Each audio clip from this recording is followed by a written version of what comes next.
minha gente, muito boa tarde. Eu gostaria aí de agradecer o convite que nos foi formulado, né, na pessoa do Hernani e do Genilson, né, que representam aí a casa. Para mim é uma grata satisfação estar conhecendo esse grupo, ter uma noção dessa história desse grupo e do viés e do propósito, porque fiquei pensando aqui o como nós precisamos no meio espírita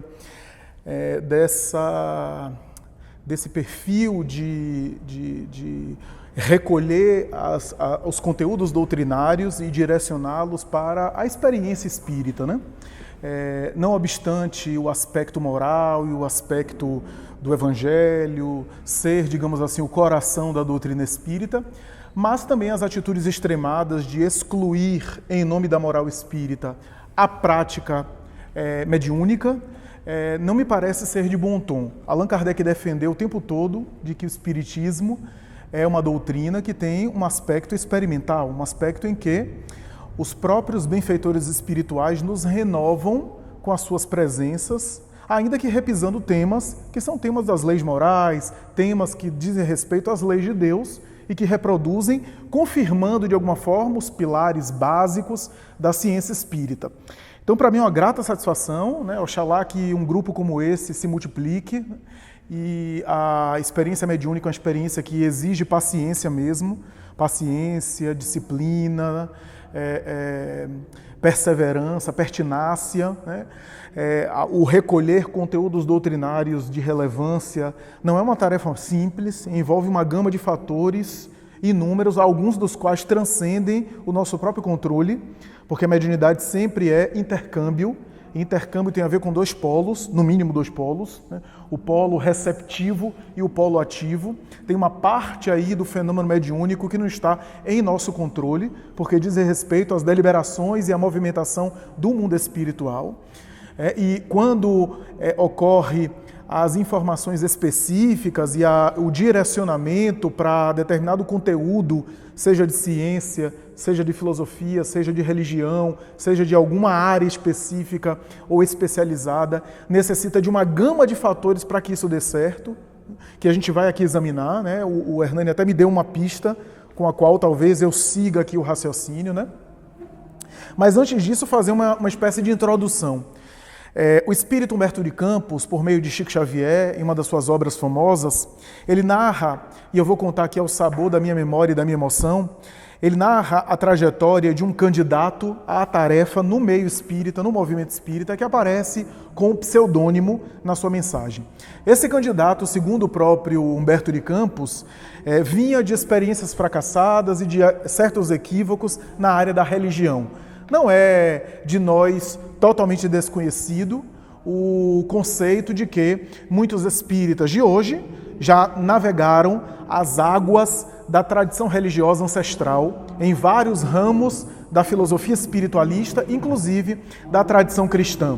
Não é, portanto, tão distante da nossa noção, como espíritas que estudamos a obra espírita, que muitas vezes o espírita de hoje já é alguém que conheceu a tradição do Evangelho de Jesus mais de uma vez.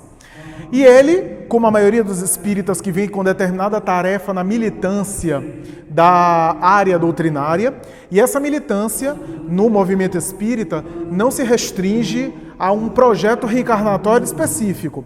Há determinadas tarefas que nós nos programamos no mundo espiritual para a programação reencarnatória, que ocorre a miúde, sem uma programação prévia.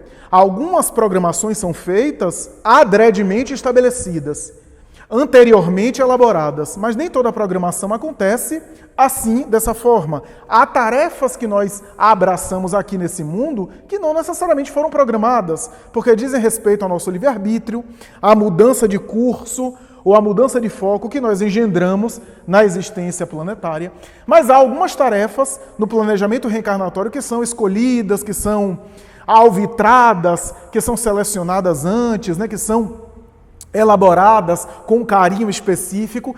Essas recebem desde o berço um impulsionamento e um encaminhamento muito específico, a ponto de, desde a origem do projeto do nascimento daquele candidato, ele é encaminhado para essa tarefa específica. O que não significa dizer que todas essas programações são de espíritos missionários. Antes, pelo contrário, a maioria delas são espíritos necessitados de desenvolver determinado campo e até de se recuperar em determinada área, portanto, recebendo a bênção e a concessão de ter um raio de ação para poder se desenvolver e poder recuperar-se moralmente em determinadas áreas. Esse candidato, diz Humberto de Campos, voltado para a tarefa espírita, tinha compromissos com o tesouro da fé. Havia no passado manipulado parte do tesouro da fé, utilizado o conhecimento e os ensinos evangélicos para a satisfação dos próprios engodos e como instrumento de manobra de massa. E resolveu, portanto, abraçar, junto aos benfeitores e aos técnicos da reencarnação, uma tarefa específica no mundo, que é a tarefa da militância no Consolador Prometido, no cristianismo redivivo, à luz aí da doutrina espírita. Reencarnou, portanto, cercado de carinhos, com grande expectativa, havia se preparado doutrinária e psiquicamente na erraticidade, em determinada área do mundo espiritual, e ao reencarnar, foi objeto de promessas dos benfeitores espirituais que o ajudariam, que faluíam se encaminhar para a tarefa, primeiro, do estudo, mais tarde, da expansão na divulgação da doutrina espírita e mais adiante, mais tarde, o exercício mediúnico que culminaria na psicografia de alguns livros.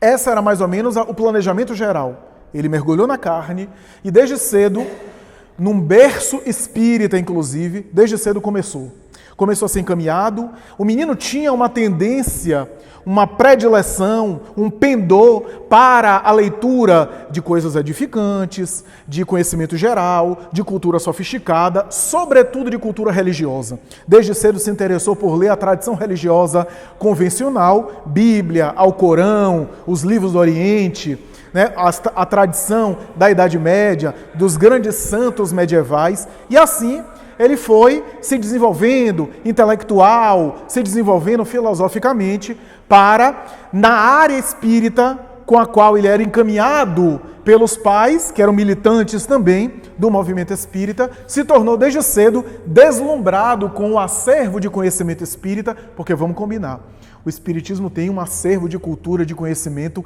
impressionante. Só as obras de credibilidade, as obras já consagradas, é um manancial que não conseguimos esgotar a vida inteira. O citado Hermínio de Miranda, em uma das suas obras, se não me falha a memória, As Mil Faces da Realidade Espiritual, ele costuma dizer, em um dos seus capítulos, que só a coleção de André Luiz a gente vai conseguir digerir só algumas próximas gerações, porque não dá para digerir todo aquele acervo de conhecimento que André Luiz ofereceu, de alguma forma confirmando Hernani Guimarães Andrade, que costumava dizer que se ele pudesse escolher uma coisa para levar para uma ilha deserta, ele escolheria a coleção de André Luiz, o grande cientista já desencarnado de São Paulo.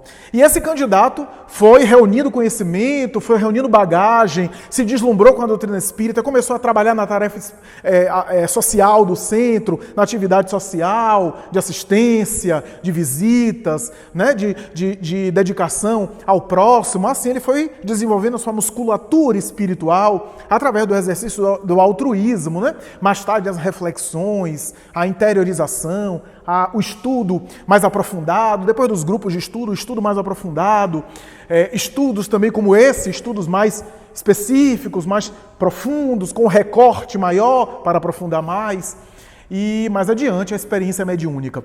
Nesse sentido, já em atividade mediúnica, ele começou as primeiras palestras, ainda muito jovem, 16, 17 anos, e começou a emocionar o público com a sua oratória admirável, a sua verve que emocionava. Muitos indivíduos viam nele uma promessa para o futuro, era um jovem orador, promissor, e realmente o seu discurso, embelezando ali a doutrina espírita com as imagens muito bem acertadas que ele colocava, deixava na mente dos seus ouvintes, dos seus interlocutores, sempre uma impressão muito boa, conclusões magníficas, né? Reflexões altas, elevadas, a ponto de ele começar a ser cercado até de fãs, de pessoas que gostavam dele, que admiravam, que o estimulavam, ainda muito jovem, né?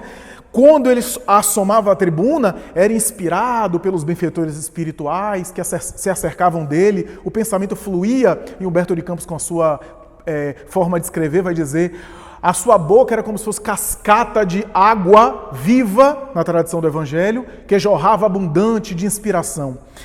E até que em determinado momento, ele começa as primeiras experiências de transe mediúnico, incorporação, o atendimento aos sofredores, que é necessário nas tarefas específicas de atendimento, como a Hernani falou, é necessário que a gente nunca se aparte também dessa atividade.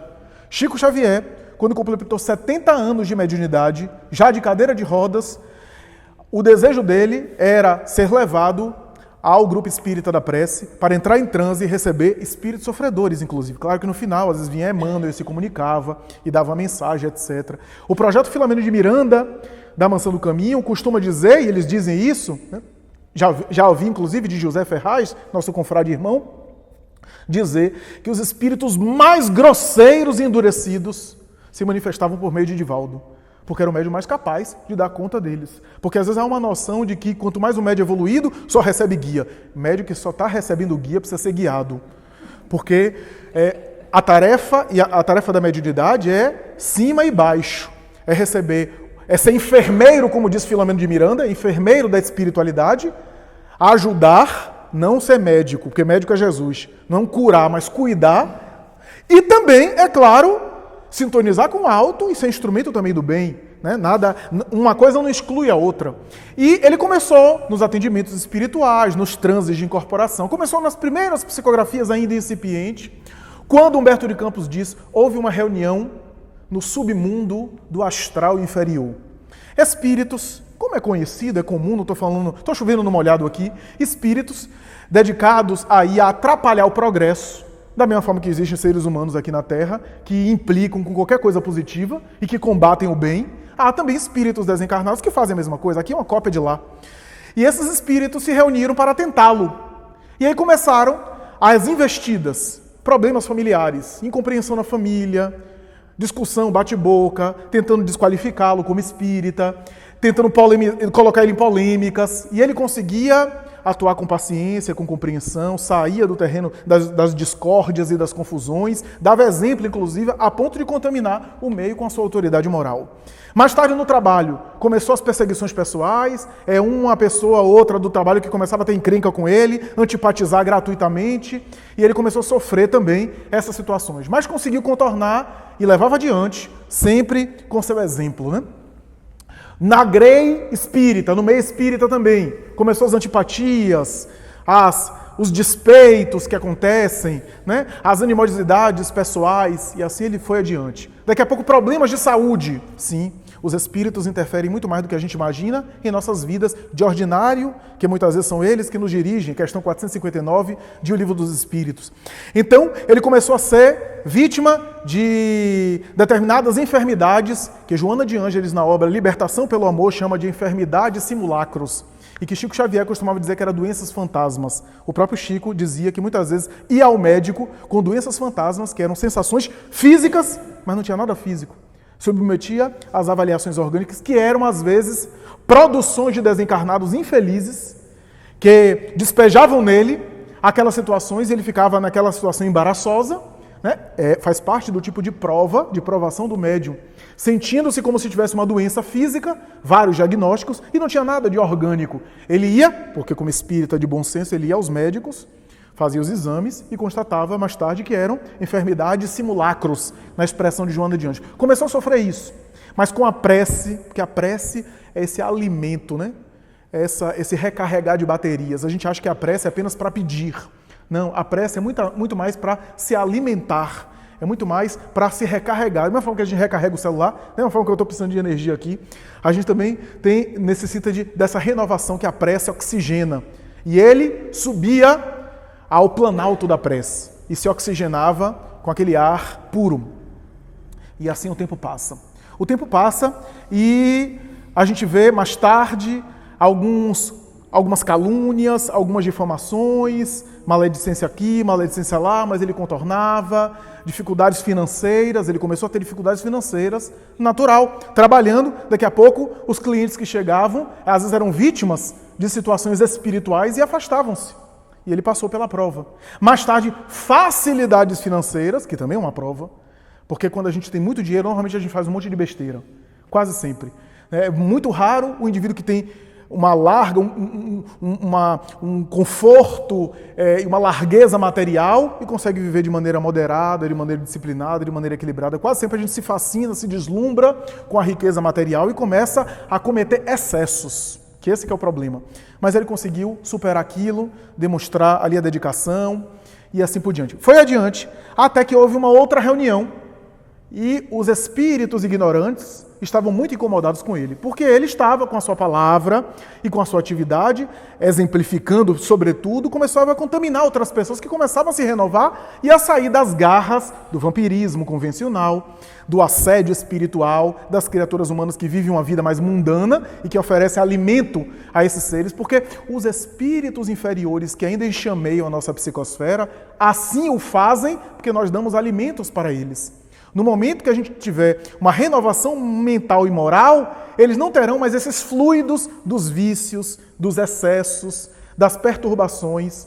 E quando eu falo isso, não é apenas a pessoa que está no crime organizado, não. Ou que está na prostituição, não. A maledicência cria uma energia que eles se alimentam disso. O mau humor, a calúnia sistemática, a inveja. Então, esses vícios dão alimento a essa psicosfera que pressiona sobre nós. E ele, então, foi adiante. Continuou superando as situações mais embaraçosas, até que os espíritos inferiores, os espíritos na ignorância, não sabiam o que fazer mais com aquele cidadão. Porque ele estava passando nos testes. Até que, depois de um arbitrar uma coisa, outro arbitrar outra coisa, alguém até chegou e disse assim, que tal a gente pegar alguém vigilante aí que tem aporte de armas e de repente conseguir aí tirar ele do corpo físico.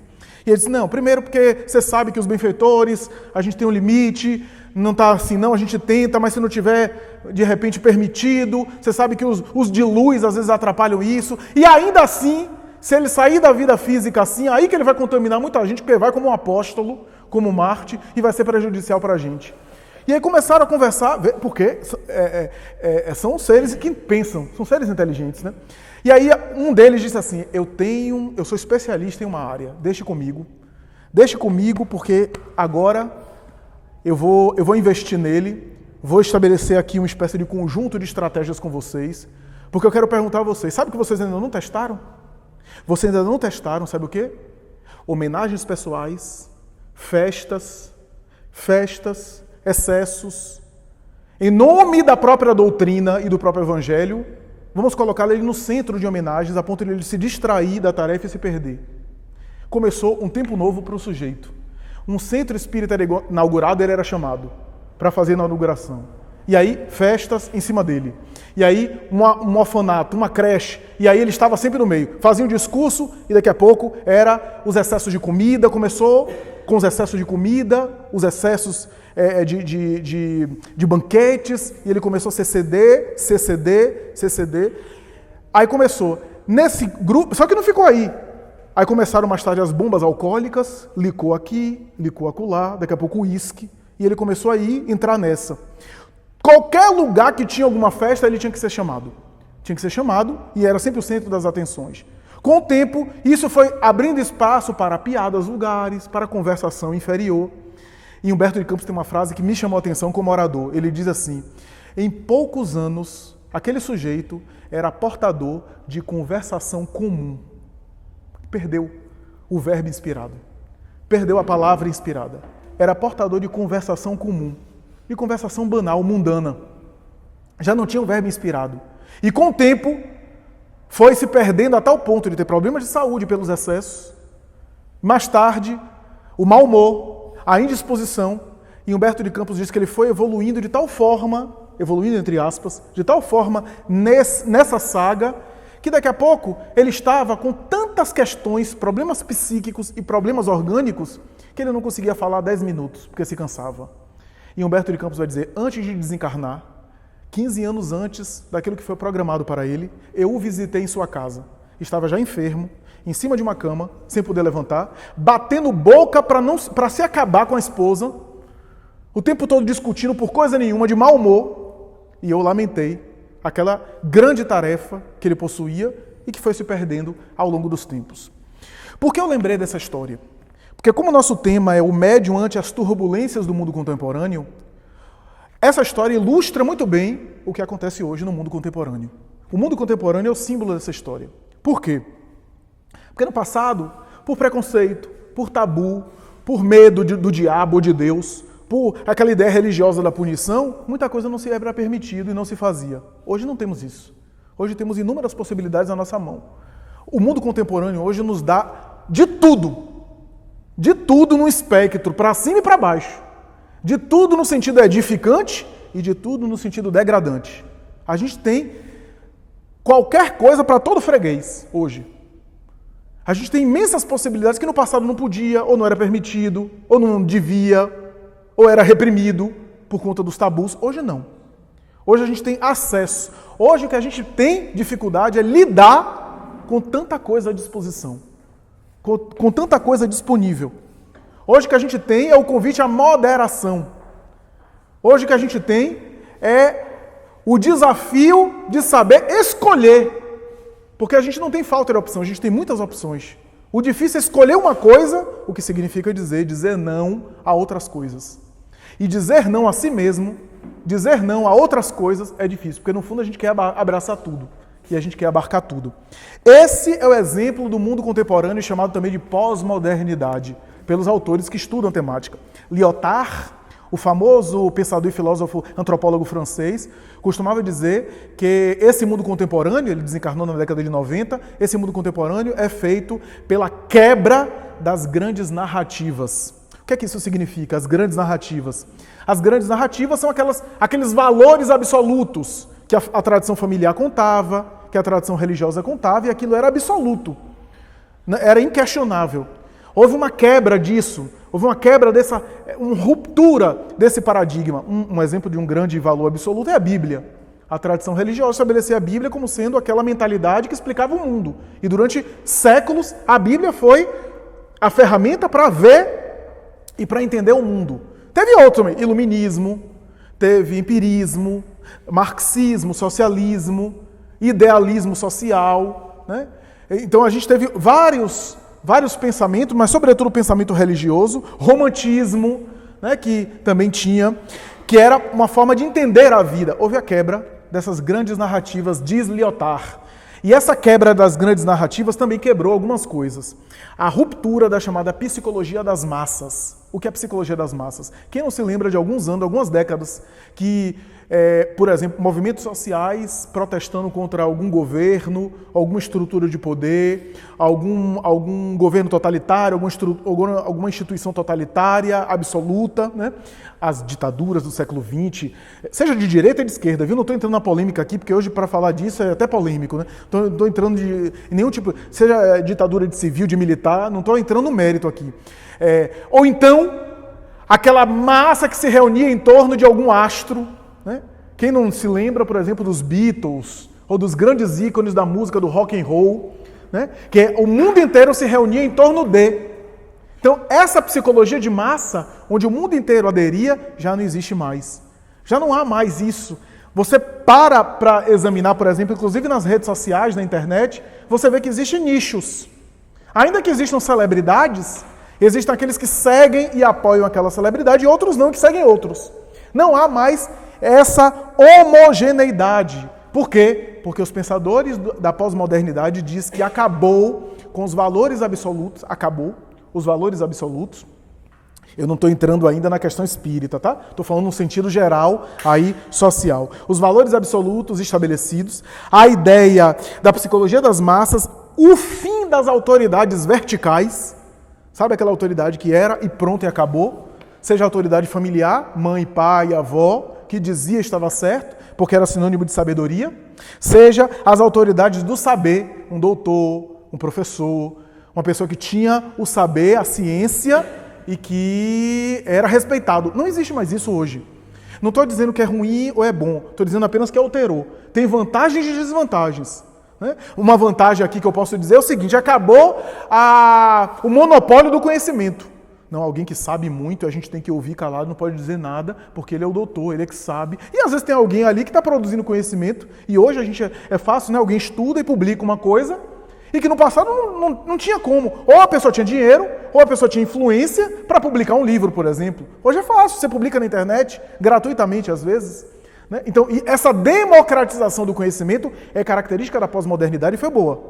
Mas por outro lado, a gente tem, por exemplo, uma proliferação de inverdades e de conhecimento superficial, em que alguém que realmente se preparou, que estudou muito, que se especializou, não é considerado e é discordado por alguém que leu meia página e que se acha o doutor. Então, existe isso para o bem e para o mal. O fim das autoridades absolutas, né? O fim, portanto, do respeito, né, pela história, pela tradição, pelo saber, não existe mais isso, né, de um modo geral. Né? Então, só vocês verem quem é que hoje faz um exame, por exemplo, e deixa fechadinho e leva no médico sem abrir o exame. Né? É raro. Você abre, você vê o que é que você tem, você consulta no Google, você vê já qual é o diagnóstico, você vê qual é que vai fazer. Né? Tem um amigo meu que é médico, ele diz que quando ele recebe um paciente, o paciente diz: olha, estou com colesterol alto, e LDL, não sei o que, etc. E o açúcar está quase lá, e aí esse meu amigo que é médico diz: sim, e qual é a sugestão que você dá para eu prescrever para você? Isso é pós-modernidade, isso não existia no passado. Né? Já vem pronto. O Google já né, solucionou tudo. Então, existem vantagens, como eu disse, e desvantagens. Existe o falso saber, que é uma desvantagem, e existe a vantagem, que é a democratização do conhecimento. Né? Humberto Eco, que foi aquele grande pensador que escreveu O Nome da Rosa, né, que fez um filme. Tem também o Cemitério de Praga, que eu gosto muito, e outras obras dele. Ele era um pouco pessimista em relação à pós-modernidade, né? E ele disse uma coisa que pegou mal, até ficou feio. Né? Ele disse que a internet deu voz aos imbecis. Né? Ele era um pouco averso a essa ideia, né? Porque ele era um grande pensador, né? E ele via alguém que assim, não concordo com você, a pessoa estudou 30 anos, não concordo com você, né? Não é bem por aí não. Ele achava que dava voz aos imbecis. Há duas formas de entender essa frase de Humberto Eco. Né? Há duas formas. Uma forma que é essa ideia de que ele tinha uma saudade do Magister Dicti, né? da autoridade absoluta que sabia o que estava falando. Né? E a outra forma de entender é entender que hoje qualquer pessoa, mesmo sem profundidade, pode ter voz e pode fazer frente aos grandes saberes. Né? Então tem duas formas aí de entender. Mas a pós-modernidade, na verdade, ganhou fama, e é muito popular, acho que todos aqui conhecem, a produção intelectual de Zygmunt Bauman, que foi muito conhecido por conta dos escritos que ele fez, polonês, morreu faz algum tempo, né? Pouco tempo agora, alguns anos. Zygmunt Bauman escreveu muito sobre pós-modernidade, a princípio com o nome pós-modernidade, depois ele mudou a expressão pós-modernidade. O trabalho dele, que inaugurou essa ideia, foi o trabalho sobre pós-modernidade, onde ele escreveu o mal-estar da pós-modernidade. Esse título e esse texto é uma alusão a um texto de Freud, que é um texto que fundou o século XX e praticamente iniciou a era moderna, né, que chama O Mal-Estar da Cultura. Freud tem um texto em 1930, se não me falha a memória, que ele publicou, chamado O Mal-Estar da Cultura. É um texto fundacional, um texto referência, importantíssimo. O texto de Freud, alguns traduzem como Mal-Estar da Cultura, outros Mal-Estar da Civilização. A tradução, segundo alguns, o melhor é o Mal-Estar da Cultura mesmo. Freud acreditava que a cultura tinha um lado pessimista e a civilização tinha um lado negativo, um efeito colateral. Se houver algum psicanalista aqui, me perdoe, eu estou traduzindo de maneira bem superficial, bem simples, a coisa é mais complexa do que isso. Ele diz no texto dele que para que houvesse produção cultural e de civilização, o homem instintivo e primitivo teve que reprimir certa dose dos seus instintos. E essa repressão gerou um certo efeito colateral, porque do contrário seria impossível viver em sociedade. Se a gente fosse só instinto, seria impossível viver em civilização. Então, eu tive que reprimir o meu instinto a partir do momento que eu chego no outro, o limite do outro. O texto de Freud faz uma exploração sobre essa tensão que existe entre o sujeito, o seu meio, o Estado, a política, a sociedade. Então, essa mais ou menos é a ideia do mal-estar da cultura. Ele vai dizer, portanto, que a ideia de alteridade, se colocar no lugar do outro, surgiu a partir de uma repressão instintiva. O homem primitivo era instinto, era irracional. Quando ele passou a reprimir, ele passou a pensar nos seus impulsos. Porque quando eu reprimo um impulso que eu tenho, eu passo a pensar no impulso que eu ia ter e no impulso que eu ia externar. Ou seja, foi aí que surgiu a noção de vida interior, de vida psíquica, de reflexão. E aí passa a ter uma divisão entre o mundo interior e o mundo exterior. Então, é mais ou menos essa ideia que Freud vai dizer. Freud vai dizer que há uma tendência do ser humano buscar um sentimento oceânico, expressão que ele usou de um amigo dele, Roland. Sentimento oceânico, que é uma sensação de união com o todo, e que o ser humano neurótico vive em busca desse sentimento oceânico. Freud era aversivo à religião. E ele costumava dizer que esse é o sentimento religioso de todas as pessoas que buscam a união com o todo. Mas para ele, isso tinha herança no útero materno. Porque o bebê, no útero da mãe, tem essa sensação oceânica de estar sem tensão. E no momento em que o indivíduo rompe com isso e desenvolve o seu ego, ele vive em tensão com o mundo. Mas o que é que Freud conclui nessa obra? Ele vai dizer o seguinte, que o ser humano teve que renunciar um pouco os seus instintos para viver em sociedade, ou seja, cultura, intelectualidade, ciência, filosofia, pensamento, tudo isso, sociedade, tudo isso só foi produzido porque ele, vou utilizar a expressão de Freud, porque ele abdicou um pouco da sua libido, porque para Freud todos os instintos estavam centrados na libido, no desejo sexual.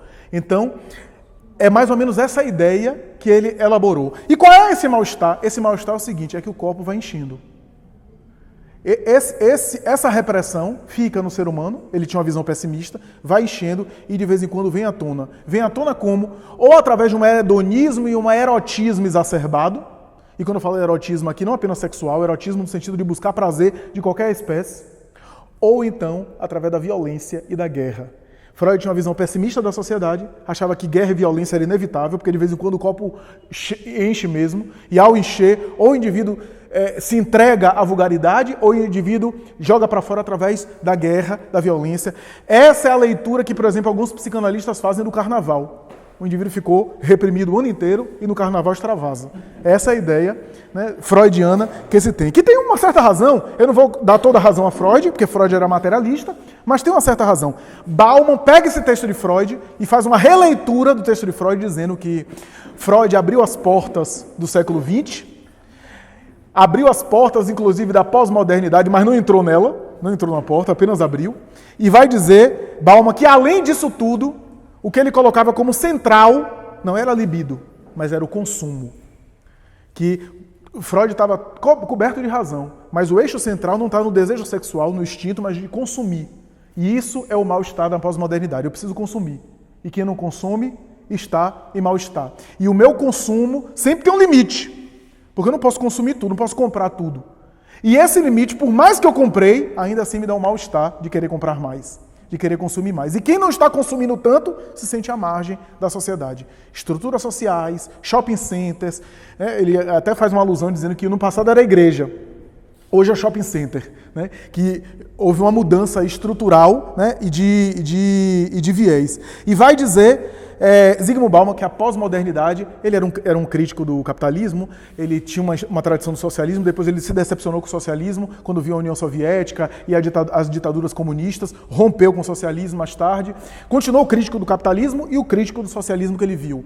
Mas ele tinha um viés social que Freud não tinha, e ele elabora a sua teoria da pós-modernidade dizendo o seguinte, que esse consumo gera tensões, a tensão freudiana, e essas relações de consumo geram uma fragilidade nos relacionamentos humanos. Porque se eu vivo para o consumo, as relações humanas passam a ser de consumo também.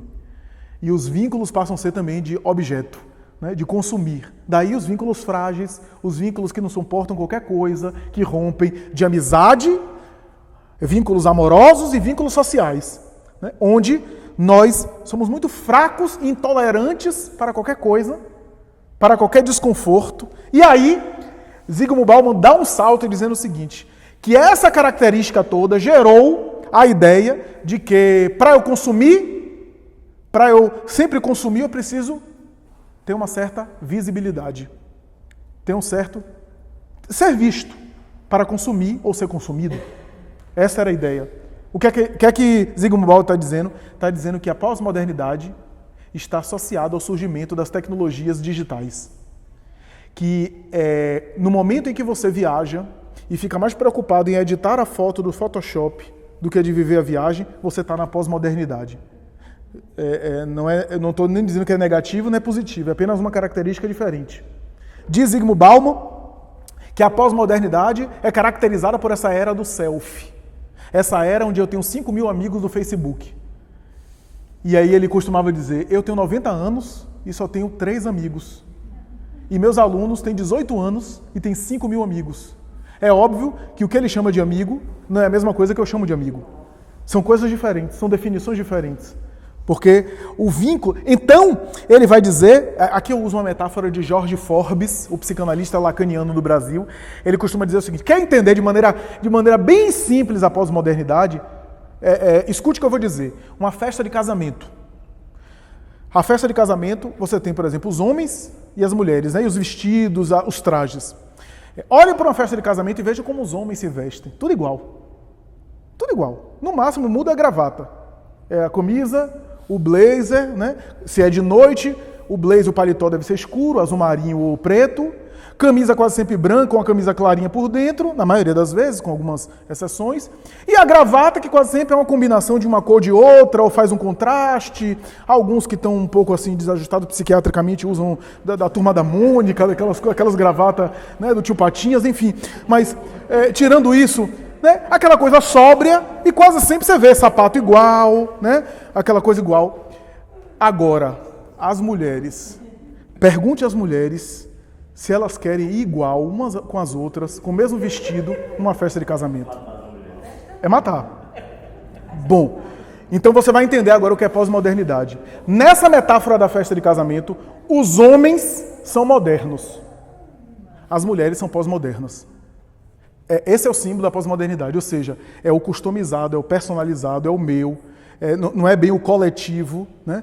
É uma ética pessoal, é uma visão pessoal da vida, e as redes sociais entraram nisso.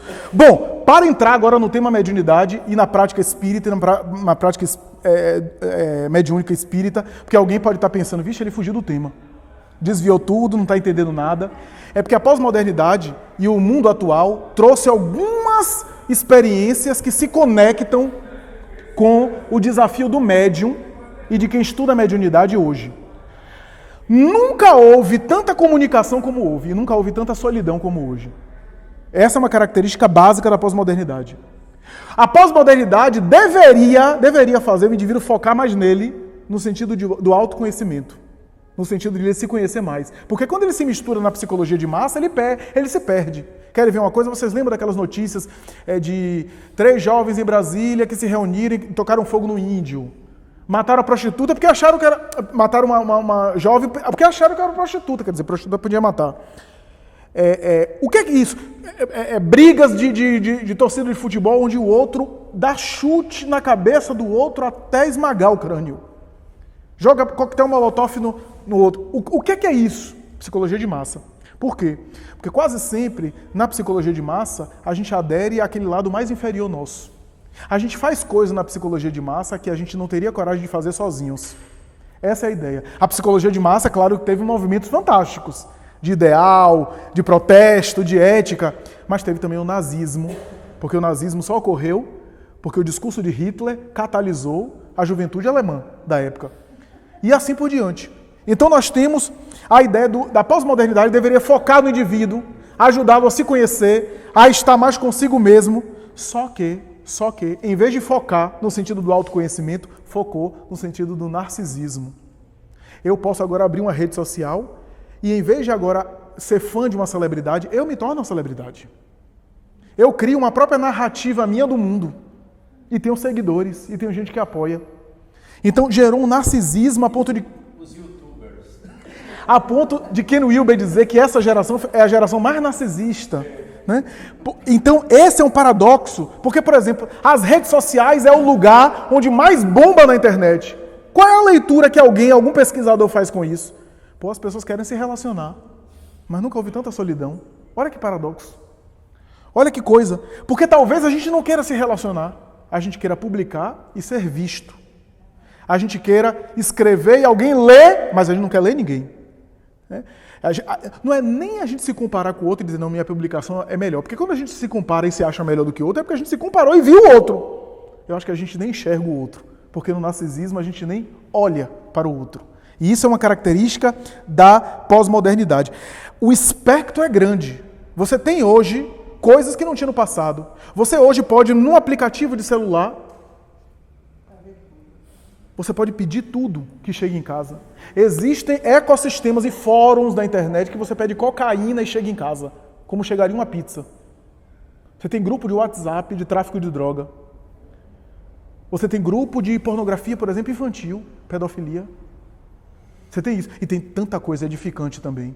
Tanta coisa que no passado ninguém tinha acesso. Livros, leitura que no passado não tinha acesso. Tese de doutorado admirável, cultura nobre, né, textos espirituais, exemplos. Quanta coisa tem. Então o espectro é muito grande. É muito grande. Eu sempre dou o exemplo seguinte. Eu tenho recebido em experiência de psicoterapia alguns jovens atualmente viciados em tecnologia e, sobretudo, viciados em pornografia. E tem me chamado a atenção isso. Jovens, às vezes de 30, de 40 anos, às vezes até casados, que estão perdendo o interesse numa relação sexual convencional, porque estão afetando a vida deles por conta de uma compulsão. Inclusive, hoje a APA, a Associação Psiquiátrica Americana, já tem um diagnóstico de pessoas compulsivas por conteúdo pornográfico.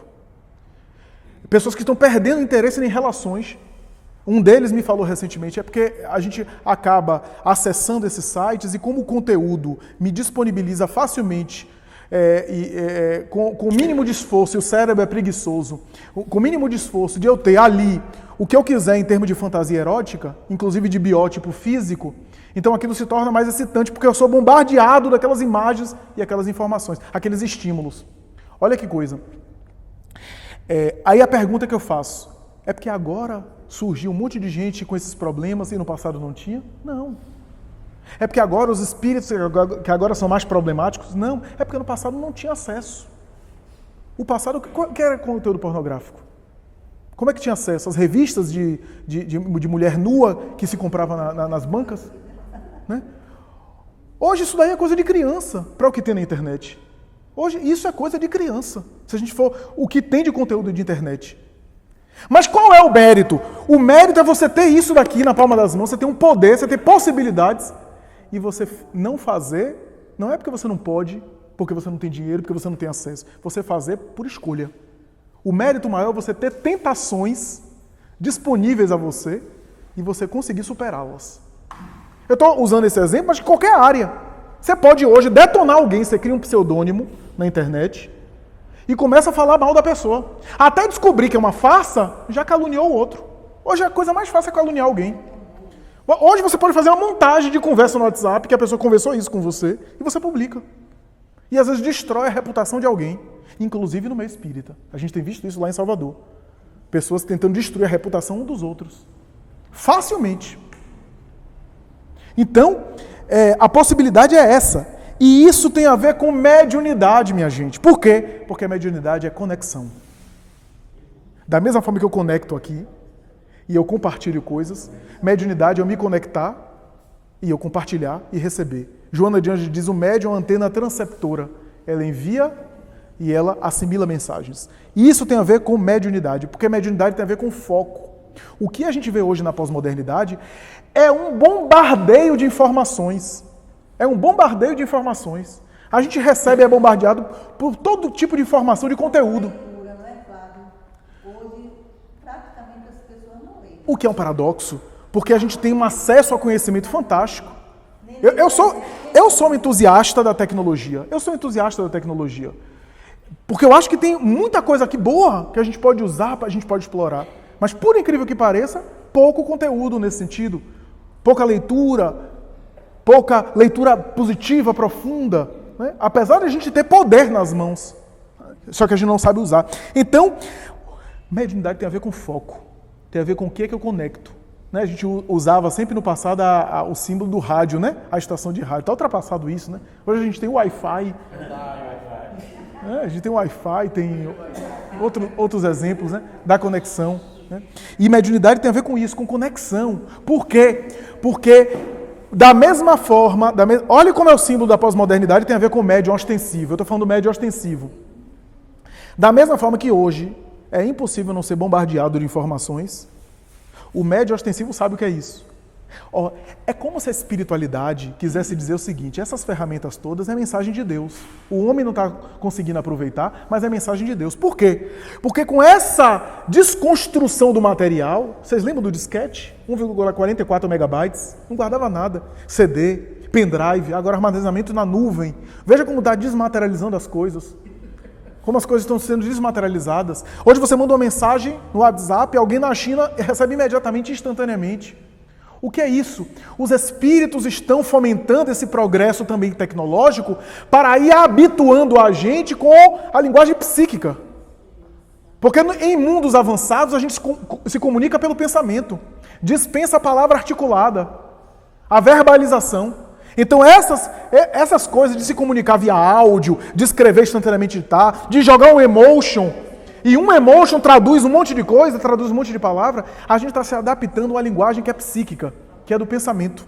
Né? Porque são ondas que a gente não vê, da mesma forma que na mediunidade são ondas. Isso é característica da pós-modernidade. Mas qual é o desafio hoje, no mundo contemporâneo, conforme o nosso tema, da mediunidade? É você ter tudo e saber selecionar. Você não consegue evitar que as coisas cheguem até você.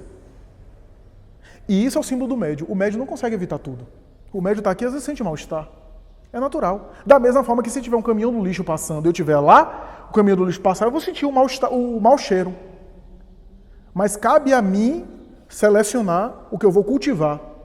Vou utilizar a metáfora da televisão. Às vezes você passa o canal de televisão e vê uma coisa grosseira, uma coisa esquisita. Você não tinha como controlar aquilo porque você não sabia o conteúdo. Mas daí você começar a assistir todo dia aquele canal, permanecer no canal, se fixar, é o que acontece em nossa mente. Mediunidade, portanto, é seleção, é o que eu vou focar. Eu vou focar.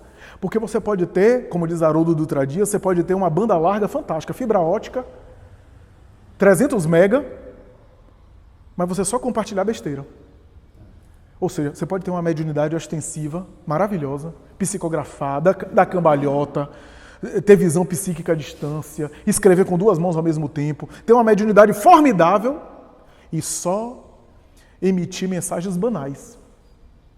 Só emitir mensagens negativas, inferiores. Só compartilhar coisas banais. Coisas banais. E, naturalmente, não selecionar o foco da mediunidade. Allan Kardec estabelece que o médium é aquele que sente num grau qualquer a presença dos espíritos. O Hernani estava falando aí sobre essas experiências, né? A experiência de sentir, ou seja, todo médium sente num grau qualquer. E Kardec diz que há um sentido, portanto, geral e restrito da mediunidade. Ele vai dizer, é por essa razão que usualmente se diz que todas as criaturas são médiuns, porque todas sentem um grau qualquer. E ele chega a dizer, raramente alguém que não tem alguns rudimentos da faculdade.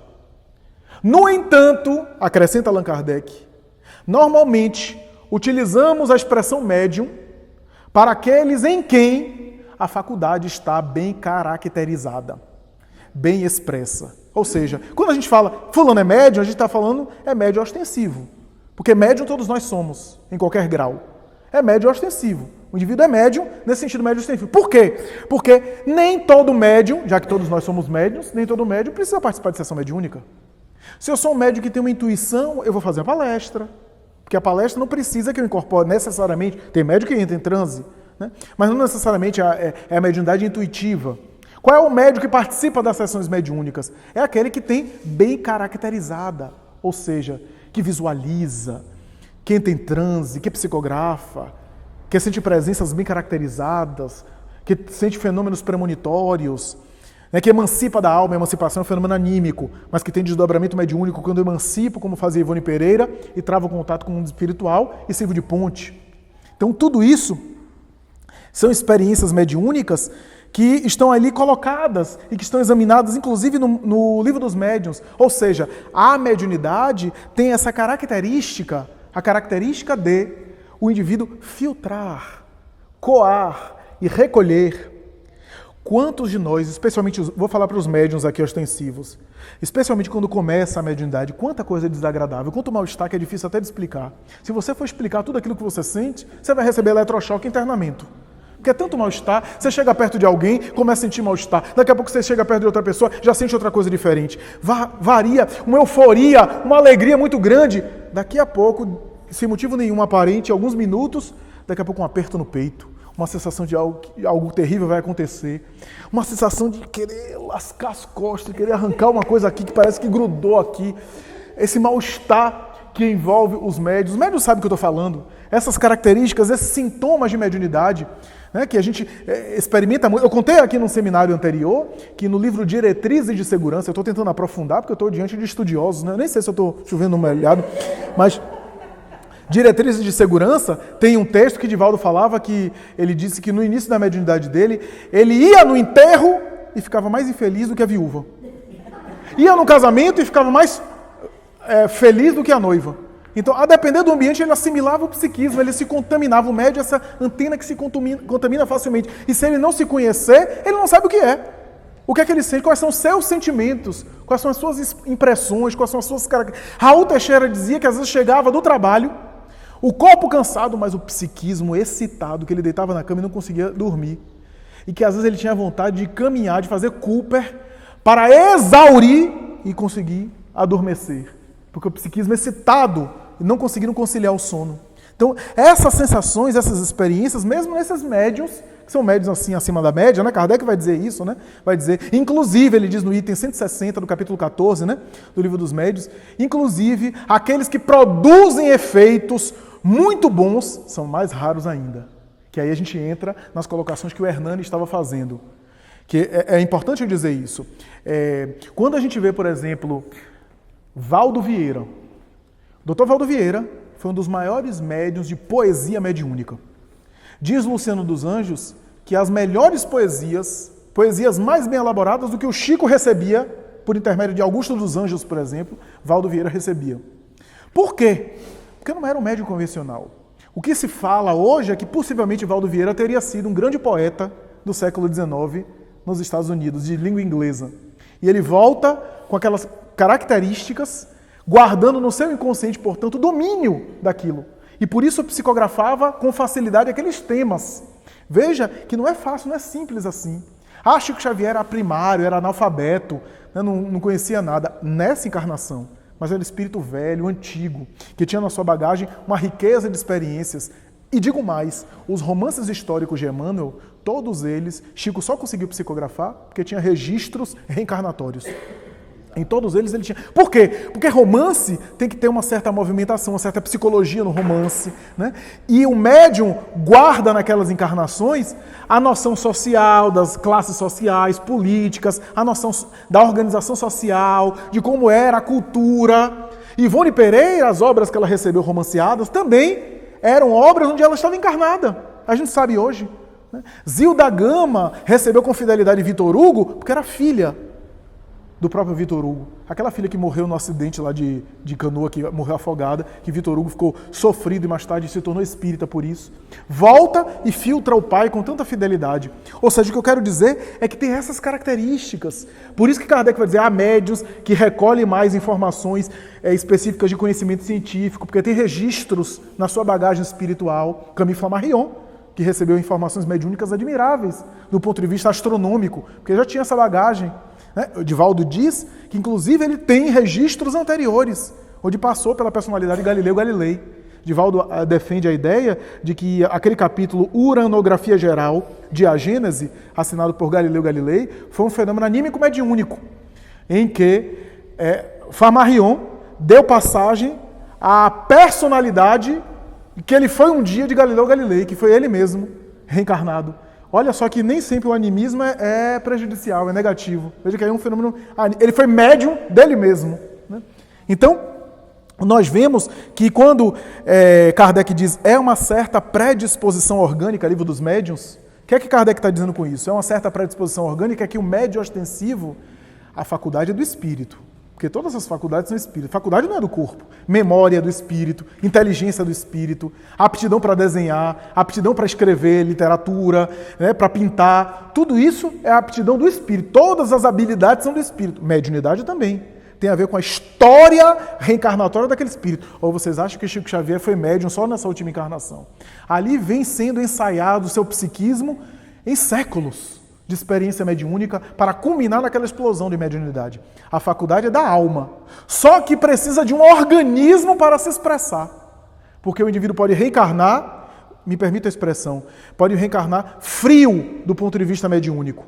Isso é um pouco bloqueado por conta do organismo, porque tem que ter um sistema neurológico, uma estrutura cerebral para o transe específico, que a gente sabe hoje por André Luiz Pineal, aquela coisa toda que a gente conhece da literatura de André Luiz e de outros autores. Ou seja, se eu preciso ter um organismo compatível, eu vejo muita gente dizendo assim, estou frustrado porque eu estou há 30 anos na reunião mediúnica e não recebo nem assobio. Se eu não recebo naturalmente... Se eu não recebo naturalmente, eu não preciso forçar. Quanto mais espontâneo, melhor, diz Allan Kardec. E se autossugestionar é a melhor coisa para entrar em mistificação, né? Em automistificação, né? Em embuste pessoal. Então, é necessário que seja espontâneo. Né? Chico Xavier, por exemplo, tinha um cuidado, inclusive, de não ser sugestionado pelas mães que lhe pediam ajuda. Por isso esse cuidado que ele tinha, daquilo que hoje é chamado carta consoladora, cartas consoladoras, ele tinha, que eu vejo muita gente não tendo. Porque se o médium, mesmo que seja um médium honesto, não estou dizendo que tenha desonestidade, eu estou dizendo um médium honesto, verdadeiro, que é médium mesmo, que recebe, mas se o médium faz uma entrevista e colhe muita informação pessoal antes, ele já fica comprometido. Mesmo que a mensagem seja autêntica, ele já foi contaminado com aquilo que foi dito para ele. O melhor é que seja mais espontâneo, melhor, para que a ocorrência se dê de tal forma. Então, não basta querer ser médium. Tem também uma estrutura, refiro-me à mediunidade ali ostensiva. Né? A reunião mediúnica, portanto, é para esses médiuns ostensivos e para algumas outras pessoas que ali auxiliam o passe, a doutrinação. E quanta gente que não quer ser médium, e é. Quanta gente que daria tudo para não ressentir nada, e aí que sente tudo. Também tem esse lado, né? Então, é interessante porque a gente vê, por exemplo, muita gente não sendo médium, querendo ir para a mediúnica, e os médios não querendo ir para a mediúnica. Não querendo participar. Deus me livre. Então, a gente tem essa diferença aí de experiência, né, que envolve os médios, que envolve as criaturas, né, que vivenciam esse processo. Né? A verdade é que diz Emmanuel em Seara dos Médios que o médium, de maneira geral, o médium ostensivo, com algumas raras exceções, que são esses médiuns santos, esses médiuns missionários, Francisco de Assis, Teresa de Ávila, um ou outro, a grande maioria dos médiuns são espíritos em resgate. Espíritos que rogaram a mediunidade para, através dela, exercitar a sua faculdade e crescer e se recuperar. O que significa dizer que o médium não sofre porque é médium. Ele sofre porque é espírito endividado. Porque senão a gente vai achar que a mediunidade é uma tragédia. Né? Não, a mediunidade é uma faculdade. Agora, se eu passo por tormentos na área mediúnica, não é pelo telefone, mas é quem está ligando pelo telefone. Por conta do espírito do médium ser endividado. Ou seja, aquela atmosfera que faz parte do próprio espírito, de onde ele saiu. E por isso o mal-estar, por isso as sensações, por isso os rostinhos que ele vê no início não é de Bezerra de Menezes. É de outra coisa. Né? Então, porque eu vejo pessoas dizendo, você queria tanto ser vidente, eu agradeço a Deus, meu filho, que você não é. Então, porque a educação mediúnica, meus amigos, é essa educação, Kardec usou a expressão desenvolvimento, quem lê o livro dos médios sabe que ele usa a expressão desenvolvimento, porque a educação no francês do século XIX tinha uma acepção, né, de instrução formal, de escola, de academia, né, não tinha esse conceito que a gente tem hoje de educação. Né, então ele usou desenvolvimento da mediunidade. Muita gente entendeu mal esse desenvolvimento, achando que eu preciso desenvolver a mediunidade, vou fazer uma moça na testa para desenvolver a mediunidade. E acaba desenvolvendo a loucura. Né? Porque tem isso. Né? Então, desenvolvimento, na expressão de Kardec, é o exercício da mediunidade. E toda faculdade que a gente exercita se desenvolve. Se eu treino memória, se eu treino piano, se eu treino canto, eu tento desenvolver a minha habilidade. Se eu estudo, se eu exercito. Então, a palavra desenvolvimento hoje tem sido substituída pela expressão educação do fenômeno mediúnico, né? Que é o estudo, o exercício da faculdade e a moralidade, que é isso que eu queria me ater aqui, para concluir aqui os meus últimas palavras e passar aí para a interação, que é a moralidade. A moralidade não é um requisito essencial para o fenômeno produzir, porque para produzir fenômeno, até no meio da rua a gente vê gente embriagando e dando passagem de espírito.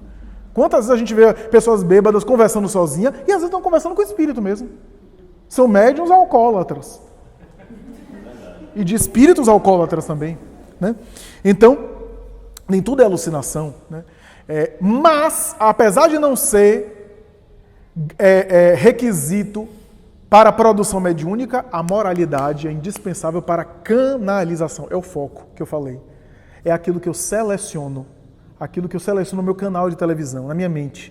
Aquilo que eu compartilho. Como isso é delicado. Porque se a gente for dizer tudo aquilo que a gente sente, vai ficar complicado, vai ficar problemático. Né? Porque a gente está aqui conversando com a pessoa. Se a pessoa está com alguma perturbação, com algum problema, e se a gente ficar concentrando demais, daqui a pouco a gente está penetrando na pessoa e está sentindo o que a pessoa está sentindo. Os médiuns sabem disso. Então, aquela expressão, que é uma expressão popular, a gente, a rigor não está certa, mas a gente pode entender o que... Sabe quando se diz popularmente corpo fechado? O corpo fechado é isso. É você se resguardar psiquicamente. É você não ter curiosidade de ficar penetrando psiquicamente na vida alheia. De você não ficar... Até porque você pode se perturbar e não necessariamente saber da vida alheia, porque a privacidade do outro também é sagrada. Porque também existe um negócio, né? A pessoa é média, já olha pra gente assim e já sabe da nossa vida, a gente já fica com medo dela. Não, isso daí são fantasias também. Né? São sensações. Né? A mediunidade permite reuniões, Kardec chamou, frívolas, livro dos médiuns, experimentais, que seria de pesquisa, de experimentação, aqueles fenômenos de efeitos físicos e até de efeitos intelectuais para confirmação, por exemplo, de confirmação de identidade, né, de alguém que a gente conheceu e que volta e escreve com a mesma letra ou com o mesmo estilo. E as instrutivas, que a maioria dos grupos espíritas compõem reuniões instrutivas. As reuniões instrutivas podem ser de esclarecimento e de estudo, como Hernani aqui pontuou e caracterizou aqui esse grupo de estudo. Pode ser de atendimento espiritual, que ele colocou que a casa tem, né? Os atendimentos, socorro, etc. E a reunião de desobsessão, palavra que possivelmente começou com André Luiz, no livro homônimo, Desobsessão, quando ele escreveu esse livro, e deu, portanto, essa nomenclatura desobsessão, que é quando aquela reunião mediúnica de atendimento começa a receber entidades mais revoltadas, mais grosseiras. Hermínio Miranda vai dizer, e o projeto Filomeno Miranda, Qualidade na Prática Mediúnica, também dizem isso. Eles dizem o seguinte, que não é o dirigente encarnado que vai dizer, a partir de hoje, a nossa reunião de desobsessão. Porque nós não temos autoridade sobre os espíritos. Nós não conseguimos controlar que tipo de espírito é que vai se comunicar. É a reunião que vai mudando, é o tipo de espírito que vai sendo conduzido, que vai sendo encaminhado, e a gente vai percebendo que já tem um caráter também desobsessivo, né? Daquele espírito que desencarnou num acidente de carro e que não sabe que desencarnou e é esclarecido, ao espírito que está odiando 3 séculos. Então passa a quadros, né, mais densos, né, mais difíceis às vezes para doutrinação. Então, meus amigos, qual é o desafio no mundo contemporâneo para a mediunidade? Esse bombardeio de conteúdo, porque é uma metáfora. Da mesma forma que a gente é bombardeado de conteúdo nas mídias, na tecnologia, o médium ostensivo é bombardeado o tempo todo de conteúdo. Ou seja, nós que não somos médiums, quando a gente fica assim cansado de tanto conteúdo que a gente vê na internet, você tem uma ideia do que é que o médium sente no dia a dia dele. É esse cansaço. É esse dia a dia que ele vai sendo bombardeado psiquicamente, que ele precisa selecionar.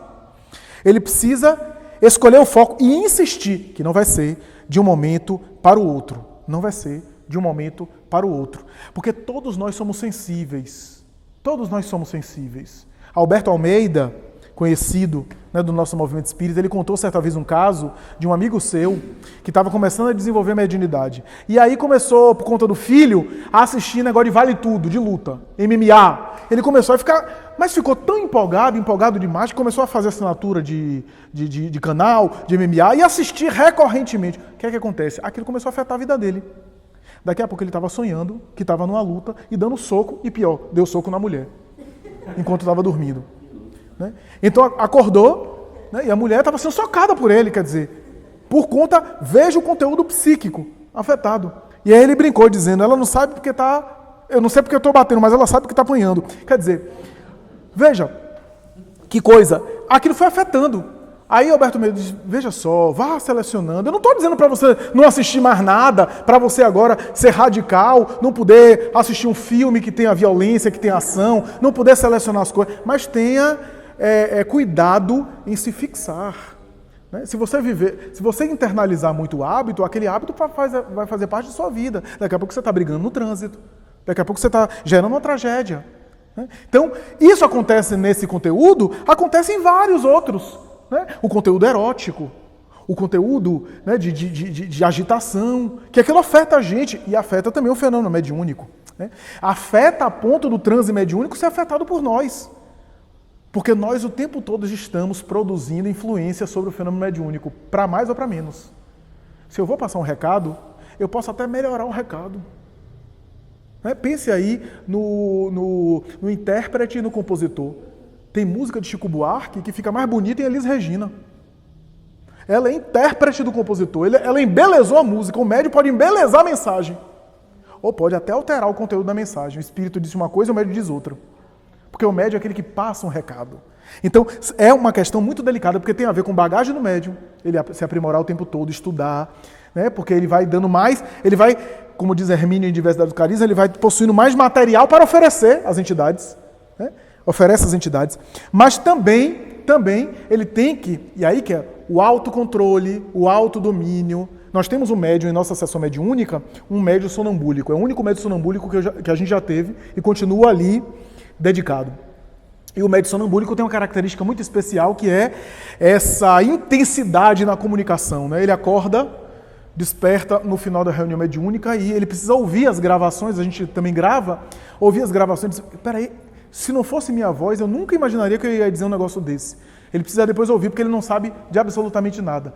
Então, mas se cria uma coisa que assim, o médium inconsciente, que é o médium sonambúlico, não, ele não lembra de nada, então ele pode dançar Macarena, cair no chão, fazer o que acontecer, bater no doutrinador, dar bufete no outro médium. Isso daí é uma coisa que, na verdade, é um equívoco. Porque, na verdade, não há um médium inconsciente de maneira absoluta. O médium, na verdade, ele participa da reunião. Ele acompanha. O que acontece, no entanto, é que quando ele volta por uma emancipação maior, por isso é sonambúlico, quando ele volta, ele não lembra de que participou. Ele não registra, que não é a maioria dos médiuns. A maioria dos médiuns... Sabe por que eu estou dizendo isso? Porque esse médium um dia, em sessão mediúnica com a gente, ele entrou em transe, o espírito falando, e no início a gente teve que educá-lo, teve que direcioná-lo. A gente dava o comando para ele e ele assimilava, embora não lembrasse depois. Por quê? Como se fosse uma hipnose. Né? E ele foi se educando. Por quê? Porque esse médium teve um dia que a gente estava na reunião mediúnica, estava assim, como nesse clima, chovendo, etc. Entrou uma barata na sala mediúnica. Entrou barata. E aí, uma companheira nossa disse, ih, tem uma barata ali, tem uma barata. Aí chegou no meu ouvido, eu como dirigente da sessão, né? Chegou, como tem uma barata. E ele, o médium, ouviu. E estava no transe. E a barata voou para cima dele. E os homens, como são muito assim, corajosos, né? Não, eu não tenho medo, não, é só nojo. E aí, ele começou, o espírito falando, ele disse, vixe, a barata, a barata. E aí, ele se levantou para tirar a barata, e o espírito se comunicando ao mesmo tempo. Olha que coisa interessante. Eu até disse, olha que curioso, vou até aprender agora. E aí, ele foi tal que acordou, despertou. E ele, cadê o espírito? Ele disse, você expulsou o espírito e a barata com você. Sinal de que não é uma inconsciência total. Ele estava ali participando, ainda que uma emancipação mais acentuada.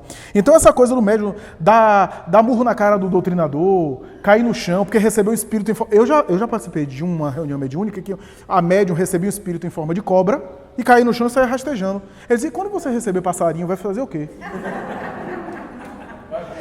Eu não estou negando que o espírito possa estar com alteração e possa imprimir nela. É claro que é espírito para isso. Não estou dizendo que ela está fingindo, não.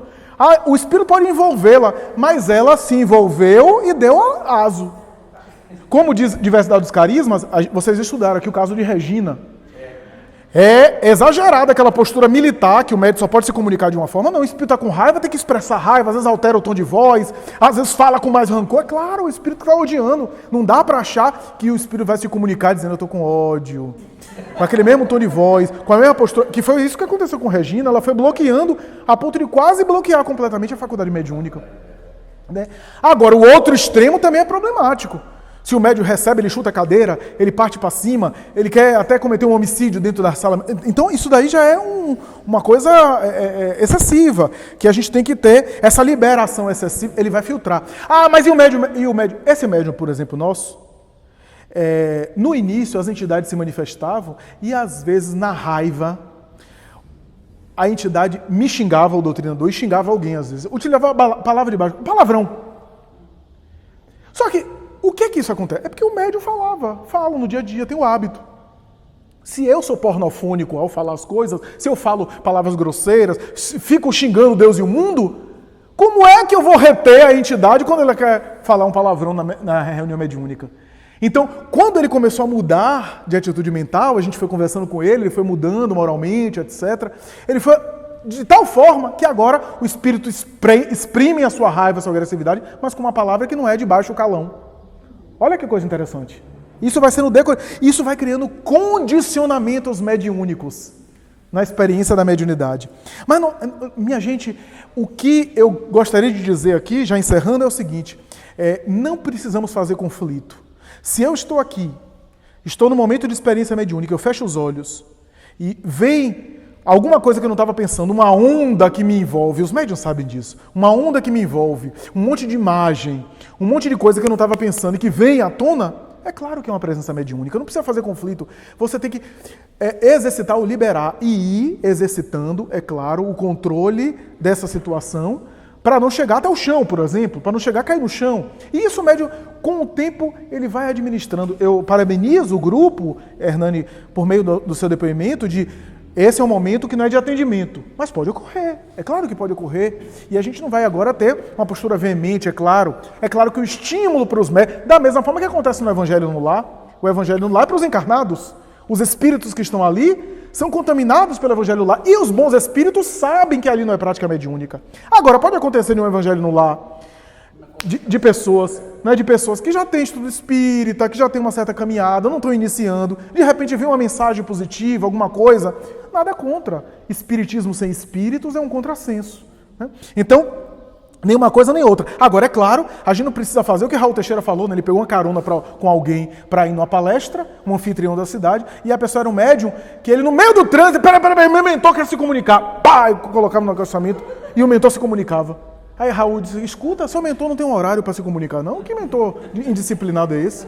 Quer dizer, se a gente for dar espaço também, vai ter comunicação toda hora. Né? Então, tudo isso é uma questão de canalização. Então, meus amigos, só para concluir, quando você lê no Evangelho segundo o Espiritismo, isso é um objeto de minha reflexão. Tem um momento do Evangelho segundo o Espiritismo que tem uma frase famosa que Kardec diz assim, a mediunidade deve ser vivida religiosamente. Durante muito tempo eu entendi apenas no sentido espiritual da palavra, religiosamente. Mas depois, inclusive comparando com a tradução em francês, eu cheguei à seguinte conclusão. Eu não acredito que Kardec estaria colocando a mediunidade num exercício místico, religioso no sentido místico. E quando eu vi religiosamente, santamente, eu hoje penso que o religiosamente aí tem um outro sentido. Tem um outro sentido. Se você chega todo dia, no mesmo horário, no seu trabalho, você chega no seu trabalho religiosamente. Você o tempo todo frequenta, porque o que é que isso quer dizer? Que religiosamente nessa acepção é disciplinadamente, regularmente, equilibradamente, sadiamente. Eu acho que foi isso que Allan Kardec quis dizer com religiosamente. O exercício regular, o exercício constante, o exercício da dedicação, o exercício de crescer com a mediunidade. Crescer com a mediunidade. Só para passar a palavra, 2 depoimentos que me chamaram muita atenção na área da mediunidade é de Ana Prado, a notável médium, uma das maiores médiuns do seu tempo, a médium do Pará. Essa médium espetacular de fenômenos físicos, de efeitos materiais, que foi pesquisada exaustivamente. Ela deu uma mensagem por Chico, em instruções psicofônicas, E ela deu uma mensagem falando que lamentava não ter aproveitado totalmente bem a sua mediunidade. E olha que ela espantou o mundo, né? Chamou a atenção das pessoas, porque ela disse que ela ficou muito restrita ao aspecto material, ao aspecto de produção de fenômeno, e se esqueceu de se evangelizar com a mediunidade. Está lá em Instruções Psicofônicas, ela fala isso. Tem outro médium, se não me engano, Cícero Pereira, na mesma obra, que ele fala: eu aqui no corpo, em Minas Gerais, na própria Belo Horizonte, atendi filas quilométricas fazendo tratamento espiritual de passe, de fluidoterapia. Me dediquei muito a atender pessoas com necessidades, com demandas na área da saúde. E hoje eu lamento. Deveria também ter direcionado a minha mediunidade para a evangelização das pessoas e de mim mesmo. Porque quando eu cheguei aqui no mundo espiritual, eu percebi essas mesmas pessoas se queixando dos mesmos problemas. Pegando filas e querendo ser atendidas por mim. E é capaz de reencarnar com o mesmo problema. Então, vejamos, a mediunidade não é apenas para produzir fenômeno, mas para produzir o melhor fenômeno, que é a nossa iluminação, a iluminação do médium. Né?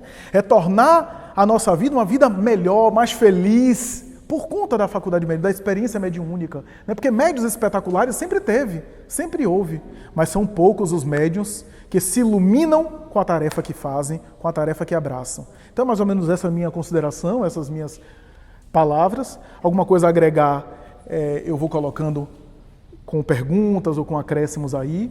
Estou à vontade, estou disponível, tá? Obrigado, Pátio.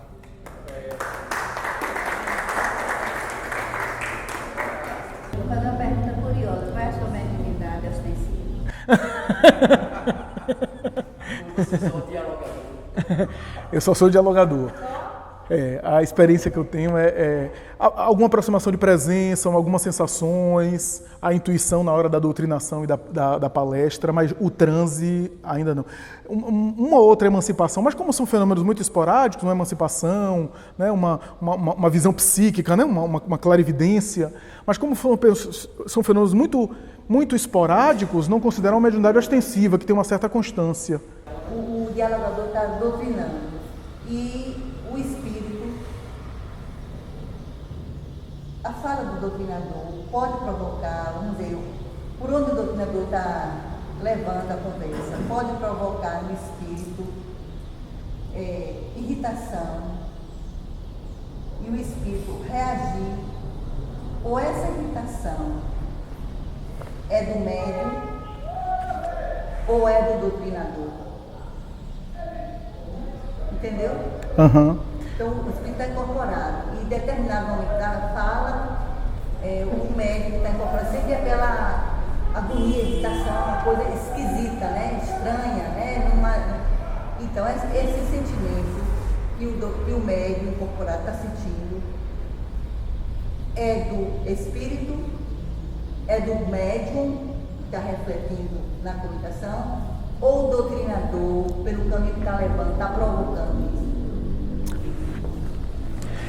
Eu acredito que possa ser os três. Pode acontecer os três. Não necessariamente simultaneamente, mas pode acontecer casos que seja uma outra e uma outra coisa. O que acontece na experiência mediúnica é o seguinte: em condições normais de temperatura e pressão, ou seja, condições harmônicas, os indivíduos da reunião mediúnica têm relações amistosas e amigáveis, e isso é indispensável. O laço de afetividade, pessoas... Por isso que Kardec fala que a reunião séria tem que ser pessoas que se estimem, que guardem respeito e até afetividade. Por quê? Para suprimir as questões do mundo espiritual e até as tentativas de desarticular o grupo. Os espíritos que se incorporarão nessas atividades mediúnicas de socorro são espíritos, às vezes, com raiva, com agressividade, e essa agressividade é direcionada ao doutrinador ou algum membro da sessão mediúnica. Vocês que participam de sessão mediúnica sabem disso, estou falando nenhuma novidade. Então, o que acontece? Às vezes, o doutrinador está ali presente e o espírito que está se manifestando está, às vezes, é até algo pessoal. De repente, um vínculo do passado do doutrinador, uma antiga vítima minha, por exemplo, a quem eu fiz mal. Às vezes já aconteceu em nossa sessão mediúnica de acontecer um caso desse. Uma situação minha, de um passado, e que se manifesta. Minha esposa é médium. E casar com médium é um negócio problemático, porque Cada dia tem um clima diferente, uma coisa diferente, né? Então, quem convive sabe, né? No dia da mediúnica, às vezes, 48 horas, ela não gosta muito que fale. Quando eu falo, ela, para de falar isso, eu não sou médium nada, porque ela fica rejeitando. Mas, às vezes, 48 horas, porque a nossa sessão mediúnica é dia de terça-feira, às vezes, no domingo já começa alguma sensação de mal-estar. Às vezes ela não nota, os médios às vezes não notam, né? Então, por exemplo, eu tô, sei lá, tô com a vontade de fazer tal coisa, aí quando vai o espírito é que tinha essa vontade, né? Às vezes acontecia isso. Ou com dores específicas. Certa vez ela estava com uma dor na cabeça, ela chegou a tentar cancelar a mediúnica para ir para o hospital, por conta da dor. Era o espírito que desencarnou por conta de um projétil, né, de um tiro. A dor do mundo espiritual. E quando ela entrou em transe, ela própria, meu Deus, é isso, porque ela viu, né, o sangue escorrendo, né, o espírito ensanguentado ainda por conta da marca. Né? Então, essa sensação, e às vezes 48 horas, 24 horas, vai aproximando o momento da mediúnica, por quê? Porque os comunicantes vão sendo acoplados pelos benfeitores, para que ocorra a comunicação mais fluida, vai harmonizando os fluidos, como diz Allan Kardec, né, na obra. Então, acontece. E aí vai sentindo esse mal-estar, essas sensações esquisitas, etc. E às vezes ela diz, Flávio, é impressionante.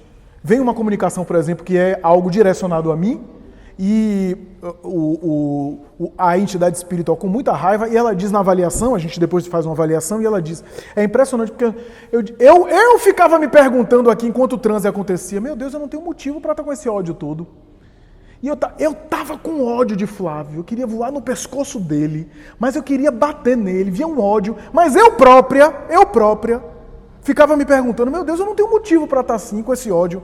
E aí o espírito, quando veio na mediúnica, eu disse, é isso. Se o médium tem algum problema pessoal com o doutrinador, o caldo entorna. Se o médium tem alguma questão pessoal, a coisa pode ficar feia. Por isso a relação harmônica. Agora, pode acontecer de ser um fenômeno anímico, de ser uma questão pessoal. Pode acontecer, você está dizendo que foi fora do contexto. Ser uma questão pessoal, não ser uma questão espiritual. A pessoa ser médium, e o médium é mais sensível para dar vazão a uma autossugestão, uma espécie de catarse, e jogar para fora um conflito, que é uma coisa pessoal com a outra pessoa. E que o próprio, não é que ele esteja fingindo, às vezes o próprio médium acredita que houve uma comunicação mediúnica, uma comunicação espiritual. Então, tem esse outro viés, digamos assim, né? Agora, pode acontecer do dialogador, pelo método, pela forma, irritar o médium na abordagem. Então, pode acontecer isso também, de uma irritação assim momentânea, né? Ideal seria que o médium tivesse um controle de saber equilibrar essas coisas e não levar para o lado pessoal, sabendo que ele está ali ajudando, né? E às vezes a doutrinação não vai ser bem feita. Quantas vezes o doutrinador se equivoca? Às vezes ocorre até coisas banais do tipo, o espírito se manifestou e o médium achava que era... O médium identificou que se tratava de uma mulher e o doutrinador achou que era um homem. E doutrinou achando que era um homem. Acontece. Esses equívocos, que às vezes a abordagem é outra, né? Então, isso vai, na avaliação, o médico fala, não, fulano, olha, você se equivocou aqui, não é assim não, é assado, etc. E às vezes o doutrinador diz, olha, você como médium, controle um pouco mais, né? Porque, como eu disse, existe o tom de voz alta, existe as expressões emocionais que o espírito com raiva pode colocar para fora, mas existe também o dosar isso, né? O dosar isso, para ser algo, né, compreensível, algo que possa exprimir, mas que deixa o doutrinador falar, por exemplo. Dentro desse link que você fez da mediunidade e pós-mortalidade, você acredita que a característica, né, mediúnica da pós-modernidade seria essa interação com a tecnologia, com a transcomunicação, né? Ou existiria no médium alguma característica psicológica também que mudaria? Porque Chico fez até uma brincadeira, né? Diz que chegaria a ser ponto que os médicos seriam desempregados, estariam desempregados, justamente por conta da tecnologia. Seria essa característica. Eu acredito que a mediunidade, o exercício da mediunidade, não será dispensado pelas tecnologias da transcomunicação. Eu acho que a experiência mediúnica é indispensável, porque à medida que eu ajudo o outro que precisa ainda do fluido do médium para se comunicar, estou falando dos atendimentos, mas a gente chega também nas instruções, eu também vou me melhorando, né? Eu vou me melhorando e vou crescendo com essa experiência. É uma ferramenta de crescimento, de amadurecimento interior. Então, eu não acredito que exclua a experiência mediúnica nesse sentido. No caso das instruções, o que ocorre, e o que é muito comum ocorrer, é o médium também aprender com aquelas instruções que por ele vêm, né? Porque, por exemplo, o que Hernani estava falando aqui é o seguinte, é fazer a apologia da boa cultura, do enriquecimento de ideias, da produção de conhecimento, que isso também é um lema espiritual, é uma tarefa de fôlego, porque não é fácil, porque às vezes não é só o mundo espiritual, é o mundo espiritual que às vezes está direcionando para um cunho mais evangélico e moral, porque de repente interessa ao mundo espiritual e a gente precisa trabalhar primeiro a moralidade, né? A moralidade é algo, a gente ainda não se dominou a nós mesmos e queremos penetrar os segredos do universo, né? Tem a mensagem de Chico que ele fala mais ou menos isso, né? Por outro lado, às vezes há a dificuldade do médium, a dificuldade mediúnica, porque, por exemplo, eu receber informações de física nuclear, não é só o espírito vir pegar minha mão e psicografar. A obra Voltei do irmão Jacó. Pois é, essa obra, que foi psicografada por Frederico Figner, né, que coloca um pseudônimo, ele prometeu a Chico, ele disse a Chico, em brincadeiras que eles eram muito amigos, Chico, se eu desencarnar antes de você, eu volto e me manifesto. Manifesto ao grupo para todo mundo saber. Eu volto e dou notícias. E ele desencarnou. E demorou muito. E quando ele se manifestou, a princípio, ele diz, meus irmãos, quero pedir perdão pela demora.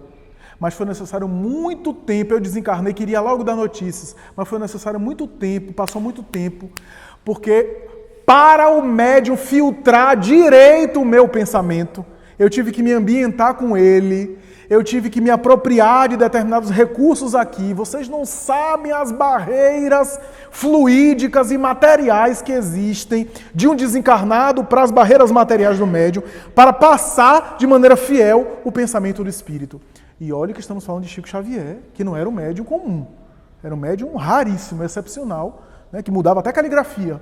Então, se há essa dificuldade no médium desse, imagina, por exemplo, né, para receber, por exemplo, sei lá, obras de conteúdo de um Pietro Baldi, né, de um físico conhecido, de uma inteligência conhecida. Não é simples, porque o médium tem que ter bagagem, às vezes de outra vida, o médium tem que ter uma mediunidade específica e tem que ter uma certa identificação fluídica, simpatia fluídica.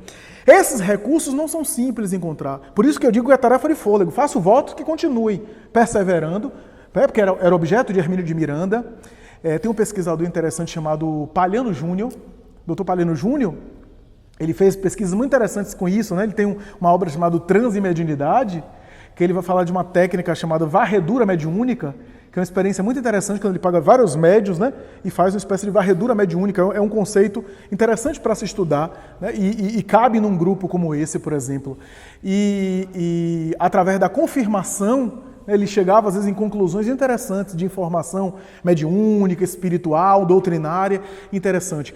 Mas eu não acredito que toda essa experiência vai ser substituída por tecnologia de máquina, a não ser que futuramente tenhamos aparelhos que penetrem a realidade invisível, espiritual, e que sejam auxiliares do humano. Quando você pega a obra de André Luiz, você vê na década de 40, em nosso lar, os espíritos mexendo em aparelhos touchscreen, aparelhos que tocam na tela, década de 40. A gente lia essas obras e dizia, que viagem é essa, que fantasia é essa? Aparelhos que pega na tela, pá, aí abre lá a vida passada da pessoa. Vamos assistir agora a sua reencarnação passada. Tá lá. Então, estava antecipando o que acontece agora no mundo material, né? Quem sabe no futuro essas ferramentas não possam ser utilizadas a serviço também do intercâmbio espiritual. Isso eu não sei. Mas que substituiria o intercâmbio mediúnico, eu não acredito pessoalmente. Na questão de substituir, mas a característica do médium dessa mudança também mudaria essa relação? Eu acho que sim. E eu acho que auxilia, né? A gente tem mudado psiquicamente e culturalmente com esses aparelhos, né? Leitura, digital, eu acho que tende a mudar, sim. Eu fiquei assim, curioso com a introdução, quando você deu aquele caso do médium Humberto Campos, né? Eu fiquei acompanhando e, meu Deus, o bicho sofreu tanta coisa, e só porrada, e no final, ele acabaram os espíritos encontrando uma saída para derrubar ele. O porquê disso? Eu sei que a gente ficou na subreptícia ali, todo mundo entendeu que ele abriu alguma brecha. Será que nós estamos nesse caminhar? Porque André Luiz coloca isso, né, nos mensageiros, né? As pessoas que voltam com dificuldade, que passam com dificuldade aqui, que se voltam com o espiritual, então, pensam que estão bem, não estão bem. Então nós médios aqui, as pessoas que estão com essa intenção de trabalhar, seria isso, a gente estar sempre atento para que essa não escorregasse com a mediunidade? Eu queria que você desse esse toque aí. Essa é uma questão interessante, Genilson, porque a mensagem, na verdade, é um alerta no sentido para os excessos, né? Tanto é que o nome da mensagem é Festas, e os benfeitores, os espíritos, no final, Humberto de Campos vê um grupo de espíritos dessa natureza inferior dizendo assim, ó para aí, ó, é só uma próxima festa, uma próxima homenagem, que ele levanta da cama e já vai para a festa. Vamos provocar uma outra festa, e começa uma grande gargalhada. É óbvio que Humberto de Campos não está sendo contra comemorações, sendo contra confraternizações, não está entrando no mérito da comida, da bebida, de você ter uma vida moderada. O problema é que ele foi se excedendo, ele foi saindo da tarefa dele, foi se distraindo da tarefa dele para ficar só sendo homenageado e só se acabando nos excessos gastronômicos, que gerou problemas gástricos e intestinais, problemas no esôfago. Humberto de Campos detalha, inclusive, os problemas de saúde que ele foi tendo por conta dos excessos. Excesso de bebida alcoólica, que ele se passou mesmo, né? Não teve aquele equilíbrio de moderação, e acabou aí evoluindo aí para uma situação onde perdeu o contato com a fonte, com os canais superiores que estão disponíveis para nós, né? Que é a tarefa mediúnica, né? Então, eu acho que o alerta é mais para os excessos, né? Porque hoje a gente tem disponível aí muita coisa que nos seduz e muita coisa que nos distrai. Por isso que eu falei do foco.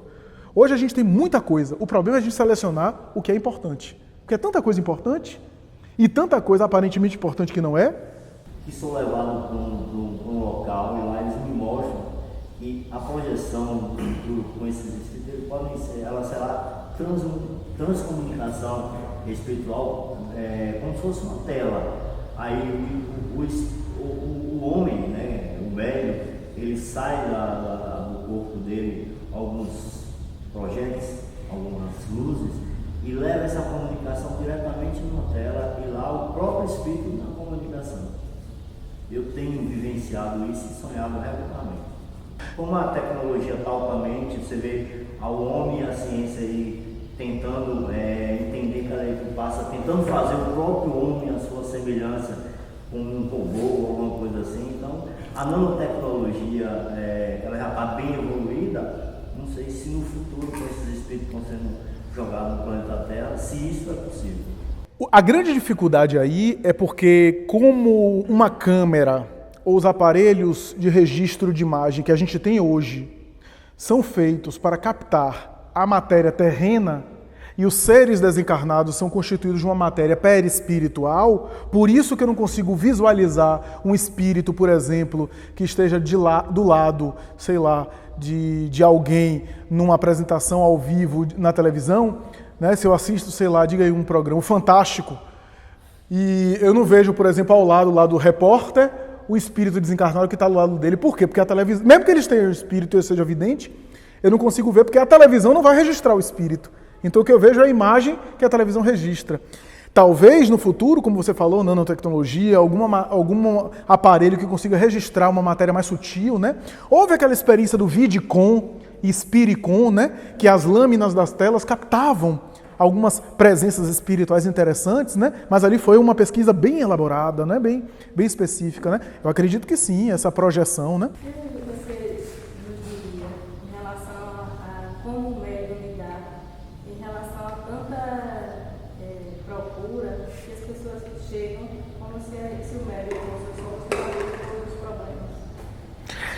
Isso é uma das coisas mais delicadas da mediunidade. Por isso, o cuidado de a gente não ficar como médium em evidência e destaque. Mesmo que a gente tenha, às vezes, sensações e percepções mediúnicas, muito cuidado no emitir. Não emitir informações, não emitir diagnóstico, não emitir algum tipo de parecer. Primeiro, porque a faculdade mediúnica é muito fugidia e não está em nosso controle. Às vezes a gente tem uma percepção, a gente fala, e a gente não sabe se confirmar se aquela percepção é verdadeira ou não. Então, todo cuidado é pouco nessa área. Ideal que a gente fugisse dessa aura de guru que as pessoas querem colocar a gente. Muito cuidado com isso. Ter o cuidado de ser sutil. Às vezes a gente está conversando com a pessoa, a gente tem uma percepção. A gente tem que ter cuidado. Se for uma percepção, sei lá, na área da saúde, né, alguma questão, em vez de a gente dizer, estou sentindo aqui, olha, você tem um problema de saúde, faz uma coisa... Você vai conversando e vai levando a coisa para o assunto e diz, escuta, por falar nisso, você já foi ao médico, já fez exame, você está se queixando disso e aquilo, procure. Por que você não procura sobre esse problema? E lentamente você vai passando a informação de uma forma que a pessoa, de maneira discreta, sutil, sem que a pessoa saiba que você estava, de repente, com uma percepção mediúnica. Até porque há percepções que a gente recebe e às vezes não se confirmam. Às vezes pode ser um espírito zombeteiro, que quer colocar a gente no ridículo. E ainda que seja verdadeiro, tem inclusive situações que são antecipadas e que às vezes não concretizam.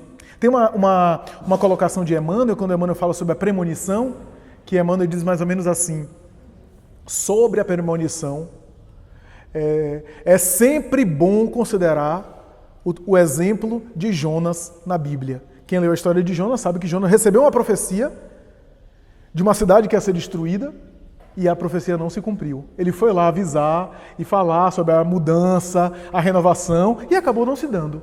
Às vezes a profecia é para não se cumprir. Então é importante, veja o alerta de Emmanuel nesse sentido. Então é importante esse alerta, ter muito cuidado com isso, né, com essa evidência, esse destaque. Chico Xavier sempre tentava fugir disso, sair por isso. Né? Sem se colocar muito em evidência, sem fazer da mediunidade um espetáculo, porque a mediunidade não é instrumento de espetáculo, né? A mediunidade é um canal, é um meio que a gente pode ajudar o outro pela capacidade de penetração psíquica que a gente tem, mas a gente também pode ser instrumento de perturbação. Ter o cuidado com o que a gente vai falar, porque o mundo já está cheio de tanta notícia pessimista. Não precisa de mais uma. Não precisa a gente ficar dizendo que a pessoa está obsidiada, que está vindo 2 obsessores com ela. Mesmo que a gente esteja vendo, ter o cuidado. Eu me lembro que Divaldo, certa vez, disse que na Mansão do Caminho ele estava conversando com uma pessoa, uma senhora, e de repente apareceu o filho dela. E a senhora estava ali, sutilmente querendo informações do filho.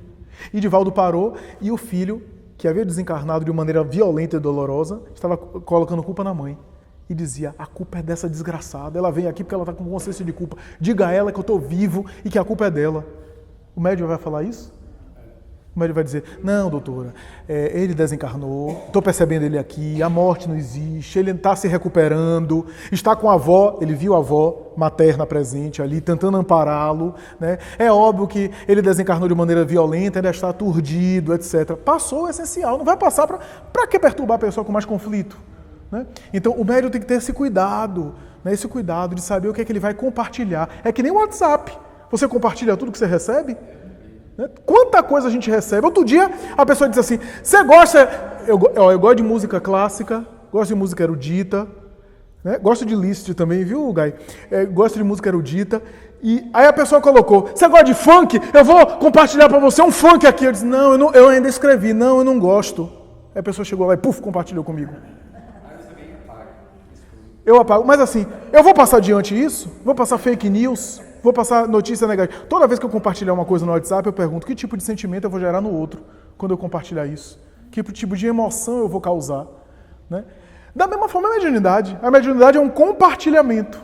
Né? Então temos que ter cuidado com isso, né? A mediunidade pode exaurir o médium. Pode exaurir. Como, em que sentido? Boa. Da mesma forma que qualquer atividade pode exaurir, a atividade mediúnica também. Primeiro, a atividade mediúnica pode exaurir se o médium se predispor a fazer um exercício mediúnico muito intenso, muito incessante. Chico Xavier chegava a varar a madrugada psicografando, mas é um médium excepcional, tinha uma quantidade de fluido abundante. Kardec diz que o médium tem fluido animalizado, né? Ou seja, o fluido que diz respeito também ao corpo físico, à encarnação que ele utiliza e que gasta. E que para repor é necessário repouso, alimentação, é necessário descanso, espairecimento. Então, a atividade mediúnica, de maneira bastante intensa, com tempo muito prolongado, excessiva, muitas comunicações uma atrás da outra, o médium ficar dando transe fora da mediúnica toda hora, recebendo espírito, isso pode cansar ele, pode exaurir, né? Claro, pode exaurir também ele subalimentado, pode exaurir ele também sem sono, sem dormir, né? Os conflitos da mediunidade, inicialmente o médium que está no começo, eu acredito que muitos se identificarão, sente muita estafa, muito cansaço. Por quê? Pelo mal-estar fluídico que as entidades negativas vão passando para ele, né? Vão projetando em cima dele. Então pode produzir uma estafa, né?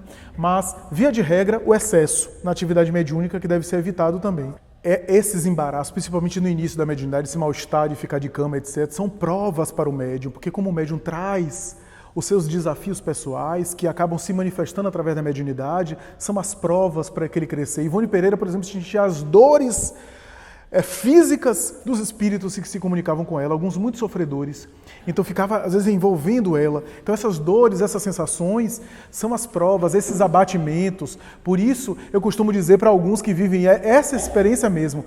Caiu de cama, caia, levante e continue. Volte. Eu não vou garantir a você que você não vai cair de cama, não vai sentir mal. Vai continuar sentindo mal. Mas com o tempo, você vai adestrando sua antena, vai entrando menos e quando entra nesse mal-estar, vai saindo mais rápido. Porque o médium tem a tendência de fixar. Ele sente o mal-estar aquilo se prolonga o dia inteiro. Ele fica com aquele mal-estar remoendo. Chega de noite e ainda está com mal-estar. Ele vai se adestrando para sair disso mais rápido. Ele vai sentir o mal-estar. Porque é uma faculdade, é uma forma o cheiro que eu citei na metáfora. Agora ele vai sair mais rápido. Ele entra, mergulha, mas ele sai mais rápido. Ele consegue ter recursos para diluir. E os recursos morais são as defesas que ele tem. O autodomínio, o desafio de estar no bem. Não estou falando de santo, não estou falando de ninguém. Até porque se está santo, nem precisa da tarefa mediúnica, já está em outra atividade melhor dos santos. Agora, é claro que se a pessoa está agenciando o crime de Serrinha, está no crime organizado aqui, né? Se ela está na vida totalmente perdida, na bagaceira, como se diz, aí ela não tem ainda perfil moral para estar na atividade mediúnica, ela precisa de tratamento, precisa de cuidado, mesmo que ela tenha uma mediunidade fantástica, né? Agora, se ela tem um mínimo de requisito moral no sentido de se esforçar para melhorar, eu acho que sua colocação, sua orientação é perfeita, né? Insista, porque os espíritos negativos que tentam nos causar mal-estar, eles desistem, como diz Kardec, com a persistência e com a paciência, né? Uma pergunta, claro. Após uma comunicação do espírito assim, doente,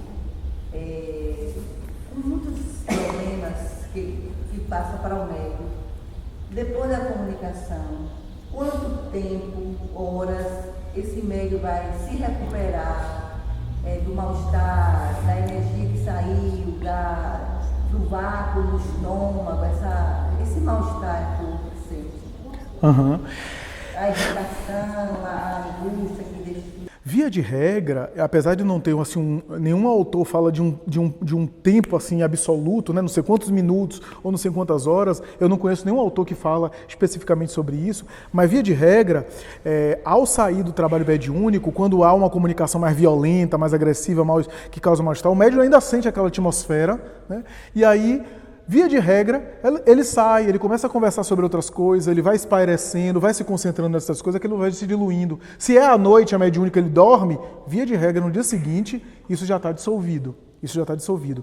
Via de regra, um caso ou outro pode impactá-lo mais. Ideal é que quando o médium estiver mais afetado com essas sensações de não estar conseguindo diluir, antes do encerramento da mediúnica, pedir um passe dispersivo, etc. Porque há muito mito em torno do passe, né? Da mesma forma que não é para ficar aplicando passe toda hora, a todo momento, também negar o passe nesses momentos, eu acho que é prejudicial. É válido tomar o passe nesse momento, retirar um pouco, né? Já que está precisando. Porque o ideal não é o médium sair sempre sentindo mal, acabado, mal. Não, o ideal é que ele consiga fazer essa asepsia, né? Agora pode acontecer uma vez ou outra um caso que envolva ele mais, né?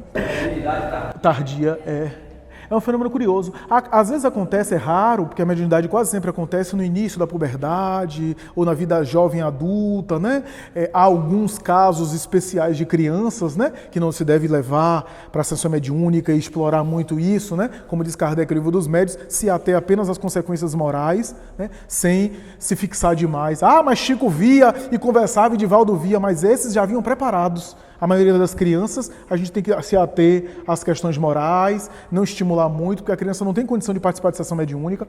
O jovem já não, se o jovem é um jovem equilibrado, não tem por que não participar de sessão mediúnica. Se é um jovem que estuda espiritismo, um jovem compenetrado com a sua reforma moral, ele pode participar. Kardec chegou a usar meninas de 12, 13 anos para receber as informações da codificação, né? Meninas médiuns preparadas, mas...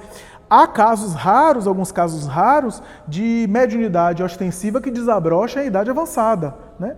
Por exemplo, Emanuel Swedenborg é um caso célebre na história, né? Conta-se que Apolônio Deciano, cristão lá do século I, também começou a explodir a mediunidade à idade provecta avançada, né? São casos raríssimos que acontecem. Não se sabe por que, o motivo específico, se houve algum gatilho que desabrochou aquilo, alguma coisa que liberou, né, esse fenômeno mediúnico, não se compreende ainda muito bem, mas é um fenômeno curioso, especialmente em idade avançada, ou seja, já na velhice, já que a mediunidade é uma certa predisposição orgânica, o organismo influencia, né? Quem leu Recordações da Mediunidade vai ver no prefácio Ivone Pereira falando assim: sinto que a faculdade mediúnica em mim está se esvaindo e que eu tenho pouco fluido e pouca força física, já que a mediunidade também vai se dissipando por estar radicada no organismo quando o sujeito está encarnado, né? Então, é interessante isso, né? Chico, no final da vida, já não psicografava, ele até ouvia, escrevia alguma coisa, né? Vai perdendo também, né? O que demonstra que a gente ainda sabe muito pouco sobre mediunidade. Por isso que eu louvo um grupo desse, porque a gente sabe muito pouco ainda, a gente não sabe muita coisa de mediunidade. Estamos engatinhando ainda acerca da compreensão desses fenômenos, né? Allan Kardec deu geral no Livro dos Médiuns, né? Mas quanta coisa ainda que a gente não entende. Cada médium é não tem uma mediunidade exatamente igual a outra, né? É interessante isso, né? Mesmo a psicofonia, a psicografia, mas vem com características distintas, né? Com tintas específicas, né?